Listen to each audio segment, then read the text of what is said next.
نحمدہ و نصلی علی رسول الکریم اما بعد اعوذ باللہ من الشیطان الرجیم بسم اللہ الرحمن الرحیم۔ اگر آپ نے میرا یوٹیوب چینل سبسکرائب نہیں کیا تو برائے کرم اسے فوری طور پر سبسکرائب کریں، لائک کریں اور احباب کے ساتھ شیئر کریں۔ آج ہم بات کریں گے پاکستان ڈیموکریٹک موومنٹ کا انتظامی ڈھانچہ۔ یہ ڈھانچہ قائم ہو گیا ہے۔ گزشتہ روز پاکستان ڈیموکریٹک موومنٹ کی اسٹیئرنگ کمیٹی کا اجلاس ہوا ہے، جس میں یہ طے پا گیا ہے کہ اب پاکستان ڈیموکریٹک موومنٹ کے صدر مولانا فضل الرحمان ہوں گے، جبکہ سیکرٹری جنرل کا اعزاز پاکستان مسلم لیگ نون کے سینئر نائب صدر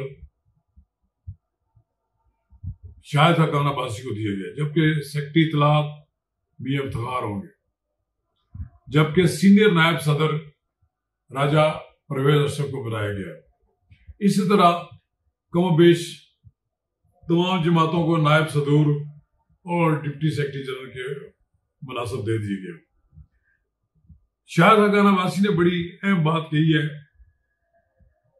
کہ پاکستان ڈیموکریٹک موومنٹ جو ہے یہ نہ صرف سیاسی اتحاد ہوگا بلکہ یہ انتخابی اتحاد میں بھی تبدیل ہو گیا ہے۔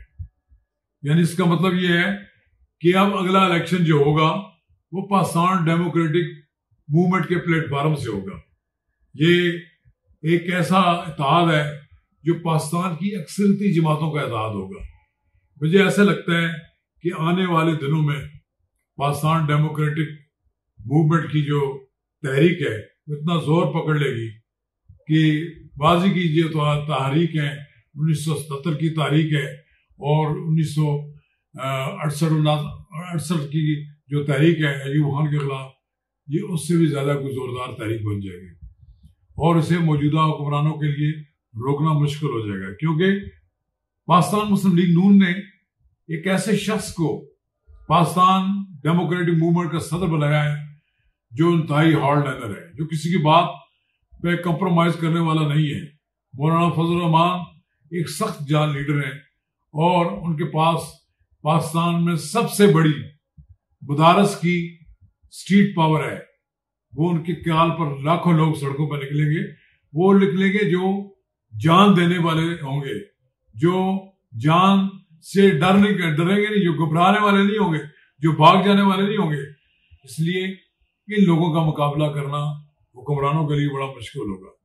پہلے بھی وہ دھرنا دے چکے ہیں، پرامن طور پر دھرنا دے چکے ہیں، لیکن اب کی بار اگر انہوں نے پارلیمنٹ ہاؤس کا اور وزیر اعظم ہاؤس کا گھیراؤ کر لیا اور وزیر اعظم کے لیے باہر نکلنا مشکل کر دیا تو پھر تو کوئی راستہ نہیں نکلے گا۔ ظاہر ہے اس وقت مفاہمت کے بادشاہ میاں شہباز شریف کو تو انہوں نے جیل بھیج دیا ہے اور ان کی رٹ کو، پارٹی کے اندر جو رٹ تھی اس کو کمزور کیا ہے، تو پھر اب ہارڈ لائنر کے ہاتھ میں پارٹی آ گئی ہے، پھر آپ اس کا مقابلہ کریں۔ بلاخر آپ کو سمجھ آ جائے گی کہ ہارڈ لائنر کے ساتھ کس طرح مقابلہ کیا جاتا ہے۔ اگر سے اپنے آپ کو آپ بہت بڑا ہارڈ لائنر کہلاتے ہیں، لیکن جب آپ کو دوسری طرف سے بھی اسی مزاج کے لوگوں سے سامنا کرنا پڑے گا تو پھر آپ کمپرومائز پر مجبور ہو جائیں گے۔ بلاخر وہ حکومتیں جنہیں عوام کا مینڈیٹ حاصل نہ ہو اور جو سلیکٹڈ طریقے سے آئی ہوں، جو اصلی مینڈیٹ ہو، اس کی جگہ لکیریں مار کر ان لوگوں کو جتا دیا گیا ہے جو رات کو ہارے ہوئے سوئے تھے، لیکن صبح جب ان کو اطلاع دی گئی کہ آپ جیت گئے ہیں۔ کراچی میں، پنجاب میں، جو مختلف جگہ پہ جو کچھ ہوا ہے وہ ساری دنیا کو پتہ ہے، بلوچستان میں جو کچھ ہوا ہے سب کچھ معلوم ہے۔ اگر اس طرح حکومتیں زیادہ دیر چل جائیں جن کے پاس ساتھ عوام کا مینڈیٹ نہ ہو، عوام ان کے ساتھ نہ ہو، تو ان کے لیے بڑا مشکل ہوتا ہے۔ اس لیے پی ڈی ایم ایک ایسی اب حقیقت نظر آ رہی ہے جس سے آنکھیں نہیں چرائی جا سکتی۔ اس کے خلاف جتنا مرضی پروپیگنڈا کر لیں، یہ مولانا فضل الرحمان کے ساتھ آپ کا سامنا ہے، جس کے والد نے ذوالفقار علی بھٹو کی حکومت کو ختم کرا دیا تھا، جس کے والد نے ایک طویل پولیٹیکل کیریئر ہے، جس نے ایوب خان کے خلاف کو چیلنج کیا۔ یہ وہی فضل الرحمان ہے کہ جو اب سامنے آپ کے کھڑا ہو گیا ہے اور وہ اس وقت اسے حمایت حاصل ہے نواز شریف کی جماعت کی بھی اور پیپلز پارٹی کی، جن کو آپ نے دیوار کے ساتھ لگانے کی کوشش کی ہے۔ اب وہ لوگ دیوار کے ساتھ لگنے کے بجائے آپ کا مقابلہ کرنا چاہتے ہیں، اور یہ مقابلہ زیادہ دیر تک نہیں چلے گا، بلکہ کسی ایک فریق کی ہار جیت ہو جائے گی۔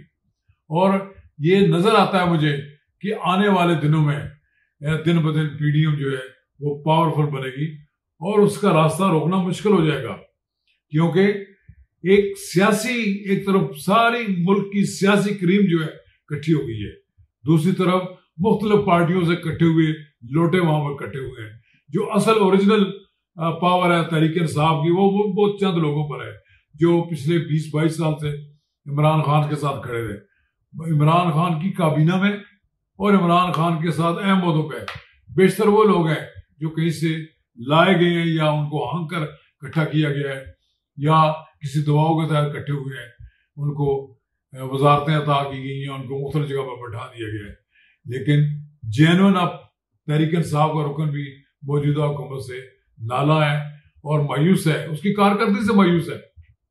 آپ جتنے مرضی ایپس بنا لیں، روزانہ آپ جتنی مرضی سروس دینے کی آپ نوید لوگوں کو سناتے رہیں، جب تک غریب آدمی کو آٹا، چینی، گھی اور دالیں سستی نہیں ملے گی وہ کبھی خوش نہیں ہوگا۔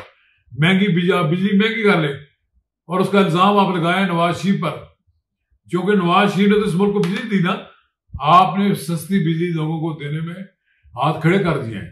اب آپ نے مزید بجلی ستمبر سے اکتوبر سے مہنگی کر دی ہے، تو آنے والے دنوں میں تو مہنگائی مزید بڑھے گی۔ مہنگائی بڑھے گی تو لوگ آپ سے نالاں ہوں گے، اور یہ صورتحال کسی صورت میں بھی آپ کے لیے بھی ٹھیک نہیں ہوگی، اور وہ جنہوں نے لایا ان کو وہ بھی آپ سوچیں گے اب کیا کریں۔